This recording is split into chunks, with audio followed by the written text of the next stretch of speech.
அனைவருக்கும் வணக்கம். தினம் ஒரு திருக்குறள். இன்பத்துப்பால் கற்பியல்.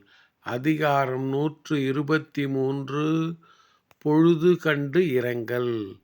குறள் எண் 1225. காலைக்குச் செய்த நன்று என்கொல், எவன் கொல் யான் மாலைக்குச் செய்த பகை. காலைக்குச் செய்த நன்று என்கொல், எவன் கொல் யான் மாலைக்குச் செய்த பகை. எனக்கு இன்பம் தரும் காலை பொழுதுக்கு நான் செய்த நன்மைதான் என்ன? துன்பம் தரும் மாலை பொழுதுக்கு நான் செய்த தீமைதான் என்ன? எனக்கு இன்பம் தரும் காலை பொழுதுக்கு நான் செய்த நன்மைதான் என்ன? துன்பம் தரும் மாலை பொழுதுக்கு நான் செய்த தீமைதான் என்ன? நன்றி, வணக்கம்.